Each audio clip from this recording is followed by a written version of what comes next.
నమస్తే, వీటీవీ ప్రైమ్కి స్వాగతం. వైసీపీ పార్టీలో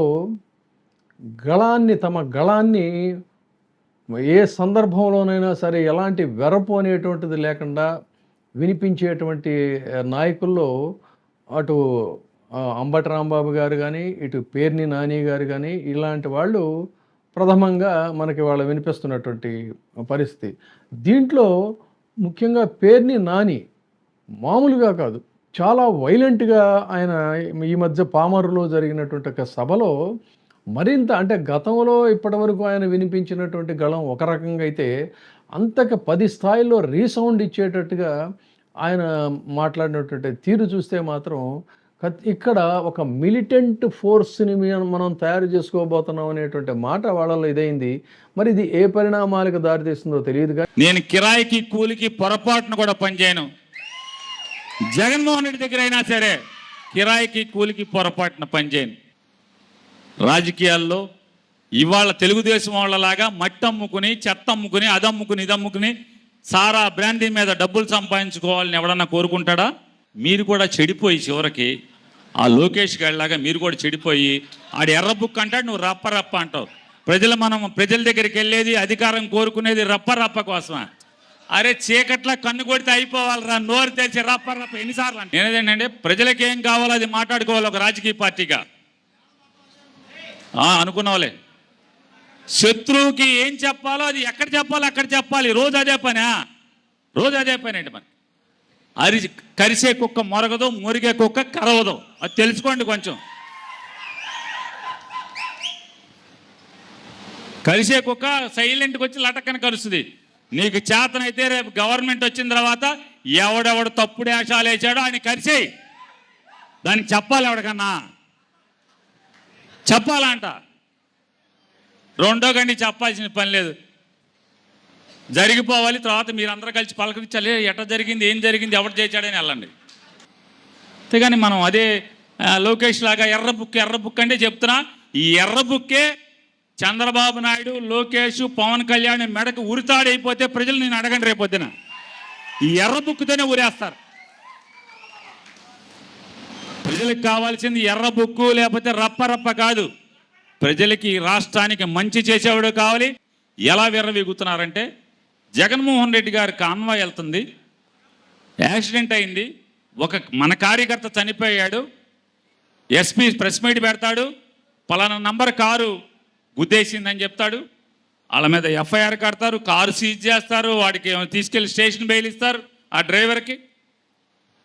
3 రోజుల తర్వాత ఆ సబ్ ఇన్స్పెక్టర్ గారు సోషల్ మీడియాలో ఎవడో తెలుగుదేశం వాడు పోస్ట్ చేశా అంట, పేకమేంచి ఎక్కిందని చెప్పని అది డౌన్లోడ్ చేసి జగన్మోహన్ రెడ్డి గారు ఫ్లెక్సీలు కట్టేవాడు అక్కడ నుంచున్నాడంట, ఫ్లెక్స్ కట్టి ఆడితో స్టేట్మెంట్ తీసుకుంటాడు. జగన్ గారి మీద, కారు డ్రైవర్ మీద కాదు, లోపల కూర్చున్న జగన్ గారు వెనకాల కూర్చున్న సుబ్బారెడ్డి గారు పక్కన కూర్చున్న పేరిని నాని పక్కన కూర్చున్నటువంటి విడుదల రజని, మా ముగ్గురు వెనకాల కూర్చున్న కేఎన్ఆర్, మేమందరం ముద్దాయి లోపల కూర్చున్నట్ట డ్రైవర్ని రే ఎక్కిచ్చేయి, తొక్కేయి, చంపేయండి అని చెప్పి మేమందరం చెప్పామంట. ఆ సెక్షన్లో అర్థం అది. ఇలా మీరు తప్పుడు కేసులు అలవాటు చేస్తే పామరులో మీ పుట్టినరోజు ఏంటి, పేకల దాకా నాణ్యమైన మందు మీరు తాగటం ఏంటి, మీరు తన్నటం ఏంటి, మీ పార్టీ జెండా మోసే వాళ్ళని మీరు తన్నటం ఏంటి, తన్నులు తిన్నోడు ఫేస్బుక్లో ఆడి పెడతాం ఏంటి, దాన్ని లైక్ కొట్టినందుకు మావోడి మీద కేసేయండి.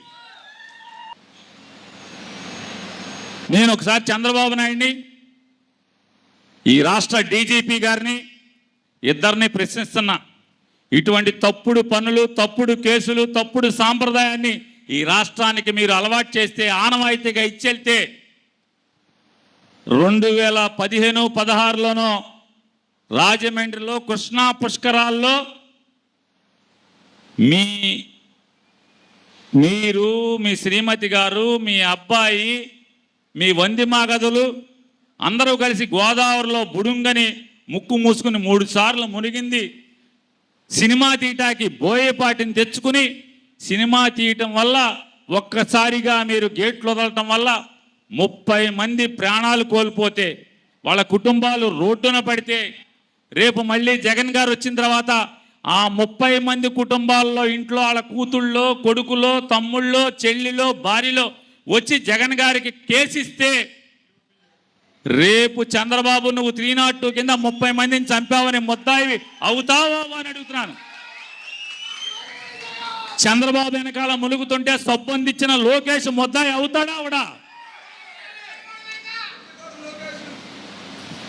నిమ్మకాయల చినరాజప్ప వెనక కూర్చుని ఆయన కూడా ములగటాకి ప్రాక్టీస్ సిద్ధం. చంద్రబాబు ఎట్టా ములుగుతున్నాడో తర్వాత నేను ఎట్టా ములగాలని చూస్తున్నా. నిమ్మకాయల చినరాజప్ప కూడా ముద్దాయి అవుతాడా అవడా?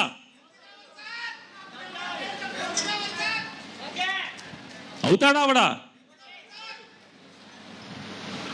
గుంటూరులో పేదరికాన్ని ఎరగా వేసి గుజరాత్ నుంచి సూరత్ నుంచి 50 రూపాయలు 60 రూపాయలకి చీరలు తెచ్చి పేదోళ్ళందరికీ చీరలు ఇస్తాం రమ్మని ఏలంవెర్రిగా కేకేసి పాపం ఆశపడిన పేదోళ్ళకి సక్రమంగా లైన్లు కట్టి బాదులు కట్టి పంచిపెట్టకుండా వాళ్ళందరికీ మీటింగ్ చెప్పి సొల్లు కబుర్లు చెప్పి జగన్ని బూతులు తిట్టి లారీలోంచి చీరలు ఇసురుతుంటే అవి పట్టుకుంటాకి ఎగబడిన పేదలు చచ్చిపోతే వాళ్ళ కుటుంబాలు బజారున పడితే రేపు గుంటూరులో ఆ చీరల పంచేప్పుడు చీరలు ఇసిరినప్పుడు అసూలు బాసిన ఆ కుటుంబాల్లోని పిల్లలో ఎవరో వచ్చి రేపు జగన్ వచ్చాక కంప్లైంట్ ఇస్తే చంద్రబాబు నాయుడు నువ్వు ముద్దాయివా 302 అని చెప్పని అడుగుతున్నాను. నువ్వే కాదు, నక్క ఆనందబాబు, ఆలపాటి రాజేంద్ర ప్రసాద్, చిలకలూరిపేట పుల్లారావు, ఆ చీరలు కొనుక్కొచ్చినోడు ఎవరైతే 50 రూపాయలు కొనుక్కొచ్చిన శ్రీనివాస్, అమెరికా శ్రీనివాసు, మీరందరూ ముద్దాయిలు అవుతారా అవరా? మిమ్మల్ని చెయ్యాలా అక్కర్లేదా? కందుకూరులో మా ఇంటికి ఎప్పుడన్నా వచ్చారు రాలేదా మీరెవరన్నా? సన్న గొంతు ఉంటుంది, 10 అడుగులో 12 అడుగుల గొంతు. మా ఇంటికి సొంతంత సందులో చంద్రబాబు నాయుడు మీటింగ్ పెడితే ఇంటూరు శ్రీనివాసరావు అని చెప్పి అక్కడ నుంచున్నటువంటి క్యాండిడేట్, ఓట్లు అడుక్కునేటువంటి క్యాండిడేట్ ఆటోల్లో కారుల్లో తెచ్చి జనాల్ని కుమ్మరిస్తే ఆ సందులో ఇరుకు గొంతులో తొక్కిసలాటలో చచ్చిపోతే ఆ అసూలు బాసిన వాళ్ళ అవతాగ్ని తెలుగుదేశం కార్యకర్తలు అవ్వచ్చు, లేకపోతే డబ్బులు ఇచ్చి వచ్చి తీసుకుని వచ్చిన అమాయక జనం అవ్వచ్చు, ఆ రోజు కూలి కోసం వచ్చిన వాళ్ళు అవ్వచ్చు. వాళ్ళ కుటుంబాల బజారున పడితే రేపు మళ్ళీ 29లో జగన్ గారు వచ్చిన తర్వాత వాళ్ళ ఇంట్లో పిల్లలో లేకపోతే ఎవరో వచ్చి కేసిస్తే చంద్రబాబు నాయుడు ముద్దాయి అవడా? డోలా బాల వీరాంజనేయుల ముద్దాయి అవడా? గొట్టిపాటి రవికుమార్ ముద్దాయి అవడా? లేదా జనాన్ని తెచ్చి కుమ్మరించిన ఇంటూరు సీను అవుతాడా అవడా ముద్దాయిలు అడుగుతున్నా. కాబట్టి ఈ రాష్ట్ర డీజీపీ గారు కూడా ఇటువంటి తప్పుడు కేసులు కడుతున్న మీ పోలీసుల్ని కంట్రోల్ చేసుకోకపోతే ఖచ్చితంగా ఈ సమాజానికి తల మీద భుజాల మీద 3 సింహాలని మోస్తున్నటువంటి మీరు ఈ సమాజాన్ని నాశనం చేసేటువంటి సాంప్రదాయాన్ని అప్పచెప్తున్నారనేది మనసులో గుర్తుపెట్టుకుని తగు చర్యలు తీసుకోమని చెప్పని కూడా చెప్తూ 2 ఏళ్ల తర్వాత జగన్మోహన్ రెడ్డి గారు పాదయాత్ర ప్రారంభిస్తాడు. ప్లేనరీ చేసి ప్లేనరీ తర్వాత పాదయాత్ర ప్రారంభిస్తాడు.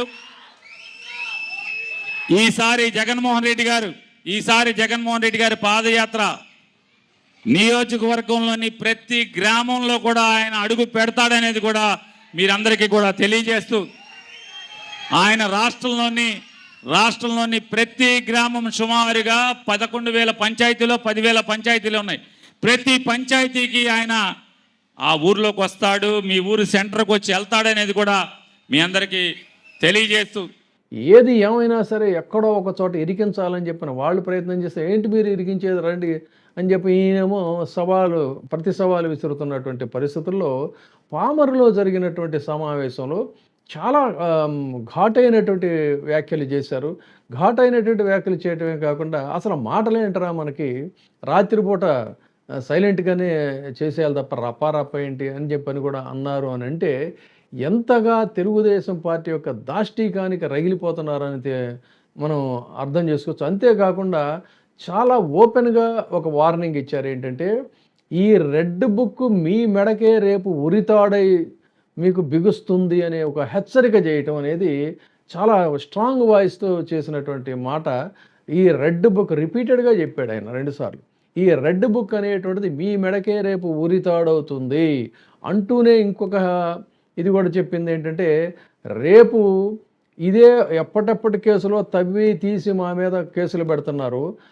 ఆ పరిస్థితుల్లో మరి గోదావరి పుష్కరాల్లో జరిగినటువంటి 30 మంది మరణించారు. ఆ కుటుంబాల వారు ఖచ్చితంగా వారు ఫిర్యాదు ఇస్తారని, వారి ఫిర్యాదు మేరకు మరి ఆ కేసులన్నీ తిరగదోడే పరిస్థితి వస్తుందని, అదేవిధంగా ఒక ఎక్కడి నుంచో ₹60 ఎంతకో కారు చౌకగా చీరలు తీసుకొచ్చి ఆ చీరల పంపిణీ కార్యక్రమం పెట్టి అక్కడ కొంతమందిని చంపేశారు వాళ్ళ కుటుంబ సభ్యులు అని. అంటే పరోక్షంగా గతంలో వీళ్ళు ఏ కార్యక్రమాల్లో ఎంతమంది చనిపోయారో అవన్నీ కూడా చేస్తూ కార్యకర్తల్లో జోష్ నింపడమే కాకుండా తెలుగుదేశం పార్టీకి ఒక పరోక్ష హెచ్చరిక. ఆ మాటకు వస్తే తెలుగుదేశం పార్టీ అనే కదా, ఆయన పోలీసులను కూడా హెచ్చరించాడు. అటు పోలీసుల్ని ఇటు టీడీపీ వాళ్ళని కూడా చేసినటువంటి హెచ్చరిక చూస్తే మొత్తంగా చూసుకున్నట్లయితే ఈ ఒక రాబోయే కాలంలో ఇక నువ్వా నేనా అనే దానికి వీళ్ళు సిద్ధపడ్డారనేటువంటిది పేర్ని నాని యొక్క వ్యాఖ్యలని ప్రకటనలు చూస్తే తెలుస్తుంది. ఇందులోనే ఆయన ఇంకో కొన్ని ఆసక్తికరమైనటువంటి అంటే జగన్మోహన్ రెడ్డి గారి పర్యటన, ఆయన గ్రామాల్లో సైతం విస్తృతంగా పర్యటిస్తారని, తర్వాత ఆయన పర్యటన వివరాలు ఇవన్నీ కూడా ఉన్నాయి. వాటి గురించి మళ్ళీ సమగ్రంగా మనం ఇంకొక వీడియోలో తెలుసుకుందాం. ప్రస్తుతం అయితే పేర్ని నాని యొక్క ఆవేశం, ఆయన ఉగ్ర వ్యాఖ్యలు చూసినట్లయితే ఖచ్చితంగా మరి దీని ప్రభావం, దీని పరిణామాలు ఎలా ఉంటాయనేది వేచి చూద్దాం. చూస్తూనే ఉండండి వీటీవీ ప్రైమ్. Thank you. ఇప్పుడే సబ్స్క్రైబ్ చేయండి, లైక్ చేయండి, షేర్ చేయండి. వీటీవీ ప్రైమ్, మీ ఉత్తమాభిరుచుల సమ్మేళనం.